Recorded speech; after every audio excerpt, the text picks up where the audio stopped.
More than 3,500 people from Crimea have left the peninsula to escape Russian rule, according to the Ukrainian authorities in Kiev.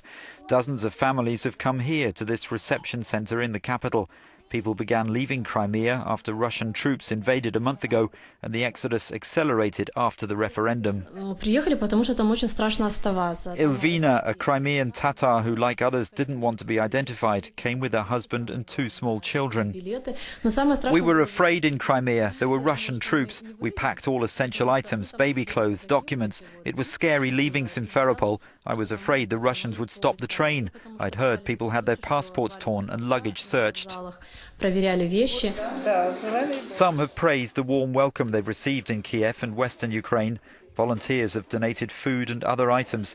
The new arrivals leave behind properties, belongings and often other family members. Olga, a Ukrainian woman, left with her husband and 3 children. We have tense relations with our relatives now. My father strongly supports Russia. We've clashed for the first time in my life.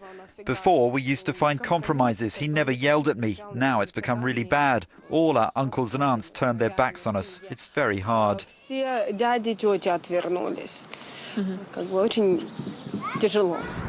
The authorities in Kiev have opened a centre for the Crimeans to process their registration requests and seek assistance and medical care.